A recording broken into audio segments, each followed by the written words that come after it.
تفسیر القرآن آج کا سبق سورہ بقرہ آیت نمبر 112۔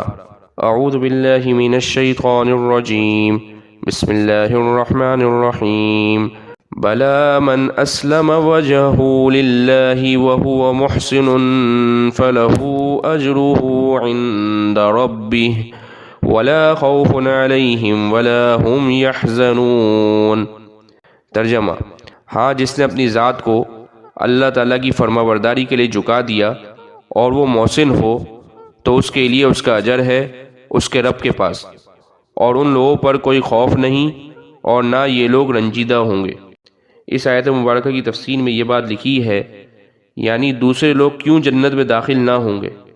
اللہ تعالیٰ کا قانون تو یہ ہے کہ جو شخص اللہ تعالیٰ کا فرما بردار ہو اور اپنی ذات کو اللہ تعالیٰ کے احکام کی تعمیل میں جھکا دے اور وہ صفت احسان سے متصف بھی ہو تو اس کا اجر اس کے رب کے پاس ضرور ملے گا، جو جنت کے داخلے کی صورت میں ہوگا۔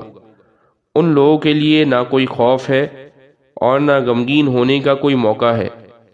یہ عمومی قانون ہے، جو بھی اس پر عمل کرے گا داخلہ جنت کا مستحق ہوگا۔